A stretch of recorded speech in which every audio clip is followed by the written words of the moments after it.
Para el trabajo de la figura humana. Pasemos. Y bueno, otro detalle de lo mismo para que veamos lo impactante de la estructura con colmillos. Vemos el trabajo, aquí tenemos la piedra colocada con mortero. En la parte superior puede ver una persona, un turista que está con camisa roja, ¿verdad? Para que veamos la escala humana de estos trabajos. Pasemos. Y las famosas puertas de ingreso a los espacios política y religiosamente relevantes en la ciudad. Sayil hacia el año 900 y vea usted esta estructura espectacular. Lo que hacen ellos es adosar habitaciones a las bases de la pirámide. Aprovechan el espacio de una manera distinta a la que se había hecho en el clásico. Pasemos. Este es el templo llamado el Mirador, todavía con una crestería calada que es evidencia de los logros arquitectónicos y artísticos del pasado.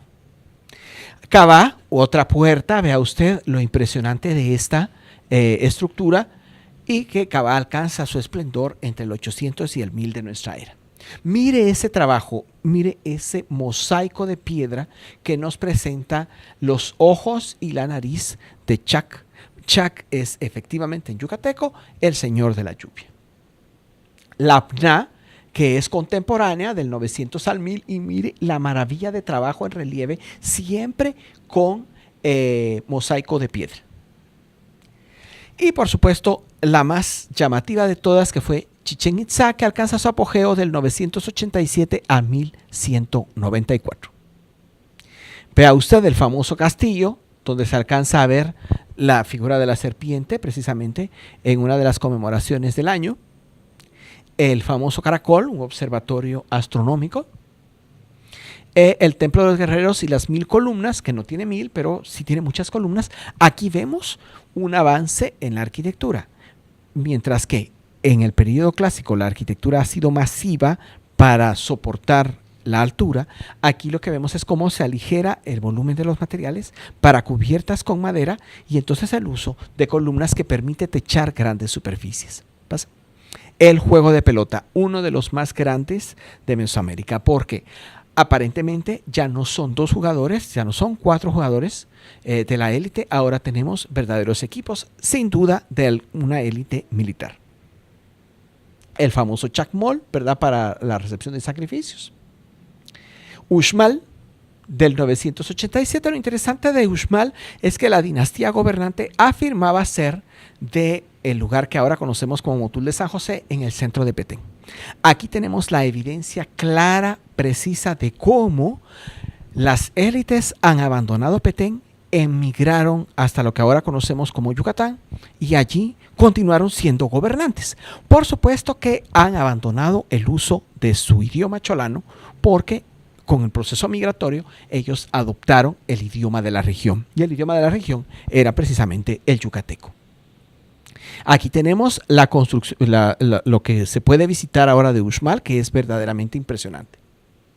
Vea usted el templo y la foto es linda, ¿verdad? Alcanza a ver usted allá la luna. Sigamos.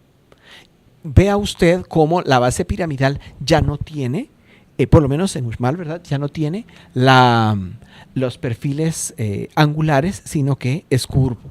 Y en el dibujo de al lado podemos ver las etapas constructivas de este templo. El cuadrángulo de las monjas, que tiene otra vez un inmenso friso elaborado con un mosaico de piedra, que podemos ver acá. Vea usted, hermoso. Lo interesante es que cuando usted ve Tikal Futura, por ejemplo, no está pensado en Tikal, sino que está pensado en el norte de Yucatán. Sigamos. Mire este trabajo, mire las serpientes, mire las figuras humanas sobresaliendo. Es espectacular, ¿verdad? ¿Y cuándo se alcanza esto? Precisamente en este periodo. Sigamos. Aquí el juego de pelota, puede ver otro juego de pelota enorme, lo que nos dice que son equipos. Y los famosos marcadores circulares, que son de esta época. El Palacio del Gobernador, obviamente, que fue la residencia de la élite de la ciudad y que recibió un buen nombre, el Palacio del Gobernador. Y aquí tenemos, vea usted la saliente que nos hace alusión a la nariz de Chac, ¿verdad? ¿Por qué? Porque recuerde que para la cultura maya las secreciones del cuerpo están calificadas de dos maneras. Una, lo que le sobra al cuerpo y que no le hace daño perder, como es la transpiración, es el sudor. Y otra, que es la que le roba parte de la vida. Por eso cuando nos enfermamos y nuestra nariz está secretando, es que estamos enfermos y se nos está yendo la vida. Entonces, por favor, considere que para los yucatecos, y probablemente en el pasado también, pero con los yucatecos está comprobado, ¿verdad? La idea es que cuando Chac se entrega a sí mismo, es cuando llueve. Entonces es como cuando la persona que está enferma se puede morir. Pero Chac lo que está haciendo es entregando su vida para que la población pueda cultivar, para que la población humana pueda sobrevivir. Y entonces eso es lo que vemos en este tipo de relieves. La casa de las tortugas, que recibe ese nombre por la decoración de tortugas, pero vea usted, está decorada con estos troncos con los que se elaboraban las casas. Entonces lo que se hace es que se le da en piedra el aspecto que tenían las casas de la gente común. La plataforma de los jaguares y la casa de las palomas, siempre con crestería. Vea, la crestería no fue abandonada, simplemente se transforma. Mayapán, que alcanza su esplendor entre 1200 y 1450 y que es probablemente la ciudad de la que se haya derivado el término maya, que designa a toda la familia de idiomas que actualmente existe. Y Mayapán, que fue hecha como una Chichén Itzá en pequeño. Y aquí podemos ver, ¿verdad?, su edificio circular para observación astronómica y su propia versión del castillo. Aquí tenemos un acercamiento. Y siempre estos hermosos trabajos en mosaico de piedra. Etzna, otra vez, vea usted, de 1000 a 1450. Nos estamos acercando en el tiempo. Pasemos. Tulum, de 1450 a 1520. Tulum fue todavía observada por los españoles en su época de poblamiento. Era una ciudad importante, pero obviamente no era como fueron las ciudades del clásico, ni tampoco como fueron las ciudades como Chichén Itzá. Aquí podemos ver la arquitectura de esta época. Obsérvela porque después vamos a ver cosas parecidas en Guatemala. Mire este edificio, el uso de la columna, ¿verdad?, que hemos visto que es un avance tecnológico. Bien, y entonces tenemos el posclásico tardío, que va del 900 a 1200. Vea usted, y lo que le decía, el área que apenas queda poblada, aquí tenemos lo que fueron las grandes ciudades, ¿verdad? Y de estas la que queda es Topoztlán. Y esta es una reconstrucción de cómo debió ser la plaza de Topoztlán en esa época. La situación es distinta, ¿verdad? Ya no es escenario de grandes rutas comerciales, sino que es lo que concentra la población que todavía permanece en el área de Petén. Este fue el edificio más importante, ¿verdad? Vea usted, no sé si recuerda lo que le decía de Tulum, pero vea que son muy, muy parecidos. Y el escenario se traslada. Ya no es importante el área de Petén, las tierras bajas, no. Ahora el escenario político que cobra relevancia son las tierras altas, específicamente el protagonista va a ser el pueblo quiché. Y piense, por favor, mientras están construyendo Mayapán, Chichén Itzá, Uxmal en el norte, ¿qué está pasando en Guatemala? La gente está emigrando. Están emigrando, abandonando Petén, dirigiéndose hacia el sur, abandonando el cholano, adoptando los idiomas que encuentran, que son idiomas quicheanos. Y acá vemos a Cumarcaj. Fíjese, por favor, ellos son los protagonistas de la última etapa de esplendor de la cultura maya, antes de la llegada de los españoles. Aquí tenemos, por favor, hacia el 2275 la probable fecha de fundación del linaje quiché por 4 personajes. Son los 4 personajes que aparecen documentados en el Popol Vuh o Pop Vuh, ¿verdad? Y ellos, lo que va a ser importante es que van a fundar los linajes que van a gobernar y dirigir la sociedad quiché. El gobierno parece haber estado dirigido desde un núcleo urbano conocido como Pismachi, ellos van a mantener una estructura social que se conoce como telaraña o araña, el Akmak. De esto vamos a hablar en un momento. Y para 1400, Cucubats, el gobernante, aparentemente funda Kumarkaj y la establece como su sede de gobierno. ¿Por qué? Porque Pismachí estaba como un poquitito más vulnerable, tenía un poquito menos de extensión territorial y ya la población ha crecido y se necesita más espacio. Y además se ha complejizado la estructura de gobierno. De eso vamos a hablar en un momento. Por último, para 1450, Kikab y Kabisimaj, recuerde, son dos reyes de Kumarkaj, ¿verdad? Gobiernan, se produce la monarquía dual, de eso vamos a hablar en un momento también, y se produce la máxima expansión de los quichés. El sueño que tuvo Kan en el periodo clásico de establecer un territorio imperial le costó mucho, no lo logró. Pero los quichés sí lo logran. Los quichés logran una expansión, pero se basa en el territorio donde las personas hablan el mismo idioma, en este caso quiché. Y vemos cómo se expande hasta Kulajá, que ahora es Xelajup-Kiej o Quetzaltenango, ¿verdad? Y con la expulsión de los vencidos. En este caso, población Mam. Entonces, fíjese, ¿por qué le decía hace un momento que los quichés logran crear un imperio? Porque ellos conquistan y expulsan, conquistan y expulsan. Entonces, el territorio que logran conquistar es notable. Posteriormente hay un conflicto con los Rabin Alev que da origen al documento que conocemos ahora como Rabin Alachi. Y todo esto es de la época de nuestros amigos Kikab y Kabisimaj. Muy bien, ¿por qué hablamos del Akmak? Aquí le pongo un diagramita. Fíjese por favor. Se llama telaraña porque si lo visualizamos como un esquema, era como una tela de araña. ¿Cómo funciona esto? Los caseríos dependen de una aldea pequeña, varias aldeas pequeñas de una aldea mayor, varias aldeas mayores de un pueblo, varios pueblos de ciudades y las ciudades de la capital. ¿Qué es lo importante de esto? Piense por favor, estas son sociedades patriarcales. Lo importante es el papá de cada familia. Y hay familias nobles y familias plebeyas. Entonces, los nobles basan la relación que mantienen con otros nobles en un sistema de homenaje y de obsequios. Y los plebeyos hacen lo mismo, solamente que lo hacen con los nobles que tienen más cerca. Entonces, fíjese por favor, hay un homenaje que va desde los estratos superiores hacia abajo y en compensación los estratos inferiores le hacen obsequios a los estratos superiores. Esto es lo que llamamos tributo. Y el tributo se puede hacer de dos formas, en especie y en trabajo. En especie es obvio, plumas, pieles, sal, minerales, telas, algodón, cacao, maíz, frijol, son productos.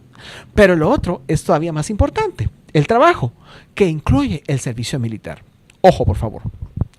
A partir del surgimiento de los linajes quichés, lo más importante para la población quiché es tener hijos, porque cada hijo es un miembro del ejército y cada mujer es mamá de varones que van a ser miembros del ejército. Entonces, la población entera está vinculada con el ejército. Y vea usted, entonces las personas dan su trabajo como ofrenda militar a lo que decidan sus gobernantes. Esto les permite conquistar. Y por eso tienen éxito. Y por eso logran expulsar a los pobres Mam de sus territorios y se van quedando con ellos. Pasemos. Y el gobierno quiché era una monarquía dual, pero participaban 4 personajes importantes. Los 2 reyes son el Ajpop y el Ajpop Kamja, y cada uno pertenece a un linaje específico. El Ajpop siempre va a ser de la familia Kabek y el Ajpop Kamja siempre es de la familia Nijaib. Siempre, no puede ser de otra familia. Lo interesante de la estructura que dejan establecidos es que cuando muere un rey, el otro tiene que renunciar y suben otros 2. ¿Y de dónde suben? Son electos dentro de los miembros varones de la misma familia, ya sea Kabek o Nijaib. no puede ser otra familia. Pero lo interesante de esto es que no hereda el gobierno el hijo de más edad, sino el hombre más hábil, el más capaz dentro de la familia de gobierno. Esto los hace exitosos porque parte de lo que habíamos visto en el clásico es que gobierna una sola persona y hereda el reino un niño, y el niño igual puede llegar a ser un hombre talentoso que un hombre incapaz. En cambio aquí no, aquí gobiernan los más preparados, los que tienen más habilidades para gobernar. Para complementar la estructura tenemos al Ahau Kalel, que es interpretado como el máximo juez, y el Atzig Pinak, que es el portavoz.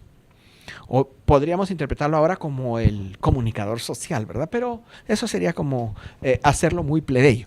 Entonces, fíjese por favor, cada uno de estos pertenece a otra familia. El juez de la familia Sakik y el portavoz de la Ahau Quiché. Por eso, el recuerdo mítico de los 4 fundadores que aparece en el Popol Vuh.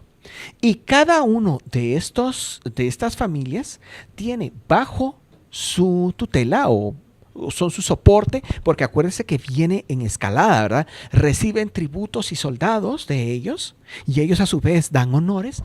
Cada uno de los superiores a 9 familias, o Nimja, y el Ahau Quiché a 4, y el más pequeño es el Sakik, que solo tiene 2. Pero, aunque tenga 2, imaginen que si son muy fértiles, ¿verdad? Tienen muchas personas ahí bajo su dominio. Aquí tenemos una ilustración que nos muestra la ubicación de Kumarcaj, ¿verdad? Ahí dice Utatlán, ¿verdad? Y cómo está rodeada por otras poblaciones que constituyen el núcleo de poder del reino quiché. Entonces el reino quiché logra, a partir de estos logros, ¿verdad? Alcanza, una gran expansión. Y se va expandiendo hacia el sur. Lo intenta un poquito hacia el norte y no tienen éxito. Los Ixiles tienen dentro de su tradición oral que jamás fueron conquistados por los quichés. Siempre fueron independientes. Entonces, pero los Ixiles son los vecinos al norte. Es probable que los quichés hubieran querido gobernarlos, pero esa área no era tan atractiva, estaba con poca población, no había recursos. A ellos les interesa el sur, les interesa el lago de Atitlán y la costa del Pacífico. Y para llegar a esto, los gobernantes quichés van a hacer una alianza con otros de sus amigos, los sutugiles y los cachiqueles. Esa triple alianza va a permitir la expansión. Y lo que ocurre es que esa expansión pues efectivamente la logran porque llegan hasta la costa del Pacífico, pero lo hacen a costa de otros pueblos, principalmente de población Mam, que se mantenía con una estructura de ciudades-estado que no estaban muy bien organizados o no tan organizados militarmente como lo logran los quichés, y entonces las principales víctimas de este crecimiento son los Mam. Aquí tenemos el patio de juego de pelota que se puede visitar en Kumarcaj. Y el templo de Tojil, que era el dios tutelar de los Cabek, ¿verdad? En un dibujo hacia 1840 que nos muestra que originalmente tenía 3 escalinatas de acceso, ¿verdad? Ahí en el dibujo de 1840 se ve cómo era la escalinata, y hoy día pues no queda mucho porque sabemos que la piedra de esta estructura fue utilizada, por ejemplo, para construir la gobernación, la municipalidad, y entonces de Santa Cruz del Quiché. Entonces los materiales se agotaron. Tenemos el templo de Avilix, que era el dios tutelar de los Nijaib. Recuerde, por favor, todavía continuamos en la época en que la religión y la política son una misma cosa. Aquí tenemos un dibujo de los restos de murales que existieron en uno de los palacios de Kumarcaj, y al lado ya colorizados para que nos imaginemos cómo debieron ser esos palacios. Debieron ser hermosos, verdaderamente hermosos. Los cachiqueles son los amiguitos de los quichés. Su idioma tiene un mismo origen, ¿verdad? Son quicheanos los dos, y cuando se establece la alianza, los cachiqueles están dispuestos a hacerlo todo. El máximo apogeo es en el gobierno de Kikab y Kabisimaj, ¿verdad? Y los caciqueles en esa época están establecidos en Chuilá, lo que hoy llamamos Chichicastenango, y de allí van a emigrar hasta Sololá. En 1450, en esa misma época, ¿verdad?, los caciqueles Chajomá llegan a controlar el área de Jilotepeque, lo que ahora conocemos como el sitio de Chuán y Mabaj. Fíjese por favor, porque es una expansión. Claro que son amigos todavía de los quichés. En 1470 se produce un atentado contra Kikab. Sus propios hijos, organizando familias, ¿verdad?, tratan de tomar el poder, y entonces esto provoca crisis en la alianza de los tres pueblos, y en 1475 se rompe esa alianza. Los caciqueles se van de Chuilá y se establecen en Iximché. Y los gobernantes, entonces, como los caciqueles han visto el éxito de los quichés, van a reproducir el modelo de gobierno que tienen los quichés. Y los gobernantes caciqueles son Juntoj y Bucubats. Para 1491, los quichés que están peleándose con los caciqueles son derrotados. Y entonces eso hace que los caciqueles fueran el reino más emergente, el más exitoso en su momento. Lástima que llega poco después la conquista, porque si no hubieran ellos sustituido a los quichés en cuanto a cuestión de extensión y de expansión. Gracias. ¿Cómo es la estructura cuatripartita del gobierno caciquel? ¿Por qué al otro le decimos monarquía dual y a este le decimos cuatripartito? Porque aparentemente entre los caciqueles las otras dos familias sí tienen más poder que en el área quiché.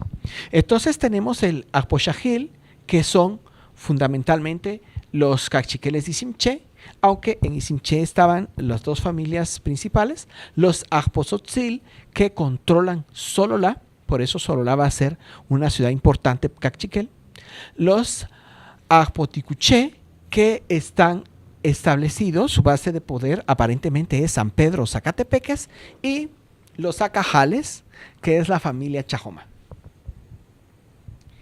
Aquí tenemos el área, un esquema que nos muestra Iximché. Las plazas A y B aparentemente son controlados por la familia Tzotzil, y de la plaza C en aquella dirección por la familia Xajil. Como el lugar visitable para los turistas termina en la plaza C, entonces todos esos montículos que vemos informes, porque no tienen una forma tan definida, ¿verdad?, es parte de lo que gobernaba la familia Xajil. Y aquí tenemos una panorámica aérea.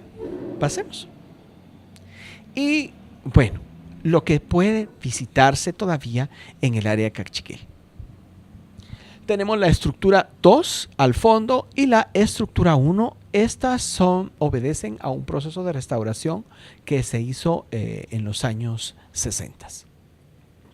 La estructura 2 tenía un Itzompam o Tzompantli. Son palabras, estas son náhuatl. Son las estructuras donde se colocaban los cráneos de los vencidos. En el área de México alcanzan tamaño colosal, ¿verdad? Pero aquí, pues, en el área de Iximché eran pequeños, pero siempre causaban el mismo efecto, que era asombrar a los súbditos y decir, uy, mejor hago lo que los gobernantes me ordenan, porque si no, mi cabeza va a terminar allí. Estos son dibujos que nos muestran la decoración que tenía el templo construido sobre esa base piramidal. Lamentablemente, la restauración los dejó al descubierto y la erosión, el clima, acabaron con los murales. Entonces, creo que quedan un par de líneas, pero este era el aspecto que tenían. Trate de imaginárselo con los colores que vimos en los murales de Cumarcaj. El juego de pelota, recuerde por favor, allí encontramos dos juegos de pelota, uno para cada familia gobernante. Y tenemos el Palacio 1, que era aparentemente el principal núcleo de poder, ¿verdad?, de la familia más importante de Iximché. Acuérdense, siempre es un gobierno dual, pero en realidad con mucha participación de los otros dos, por eso se le dice cuatripartito. Pero la ciudad, pues, aquí tenía uno de los palacios que era la sede del poder. Recuérdese, militar, político y religioso. El otro núcleo, Cachiquel, que no siempre, bueno, una vez rota la alianza con los cachiqueles, también hubo problemas entre los propios cachiqueles. Entonces, fíjese, hubo una época en que Chuquanimavaj atacó a Iximché, y entonces eso alteró el estado de las cosas. En la época en que llegan los españoles, estaban por arreglarse esa situación, o tal vez hubiera sido un conflicto más serio. Pero Chuquanimavaj alcanza su propio desarrollo urbano, nos deja un impresionante juego de pelota, ¿verdad? En el que otra vez vemos esas dimensiones, lo que nos dice que los que están participando son equipos. La expansión Cachiquel, ¿verdad? Es hacia el área Pocomam. Así como los quichés despojaron a los mam, los cachiqueles están despojando a personas de idioma Pocomam. El más dramático fue Misco, donde ellos obtuvieron a muchos esclavos. Piense, por favor, la esclavitud como la concebían los españoles era diferente a la esclavitud como la conciben los mesoamericanos. En realidad, los esclavos mesoamericanos sirven a su amo, pero no son su propiedad, no son como un perro o un caballo. Son seres humanos con derechos, pero que su trabajo se le debe entregar por completo al amo, a su propietario. Y por supuesto se le da su alimentación y las cosas para sobrevivir, ¿verdad? Y aparentemente la esclavitud no dura toda la vida, sino un periodo determinado de tiempo. Entonces, en Misco, los cachiqueles hicieron muchos esclavos. Aquí está lo que le hablaba, la revuelta Tucuché, ¿verdad? De 1493, cuando se separan los Chajomá, y Achicalel, que es el gobernante de Iximché, avanza hasta Ayampuc, lo que ahora conocemos como San Pedro Ayampuc, y que probablemente tenía población xinca. En 1497 se vuelve a conquistar Misco, ¿verdad? Para detener la posibilidad de que los Chajomás le ganen terreno a los de Iximché. Y hay una frontera en Pocó, en lo que ahora conocemos entre Chimaltenango y Comalapa. Fíjese, por favor, la situación es un poco complicada. Para 1519, Sololá estaba bajo control de Iximché y se agudiza el conflicto con los utugiles por el lago de Atitlán y por Patulul, porque eso le servía de acceso a los recursos de la costa del Pacífico. ¿Y qué pasa con los pobres que no se están expandiendo, sino que al contrario son víctimas que están siendo despojados de su territorio? Los que mejor se organizaron fueron los mam a partir de Xinabajul, en esa área de Xinabajul. Xinabajul es una ciudad muy interesante, está ocupada desde el 250 de nuestra era hasta que llegaron los españoles, sin interrupción, siempre hubo gente en Xinabajul. Y si para el final eran mam, probablemente los primeros habitantes, los pobladores originarios, eran los antepasados idiomáticamente de los mam.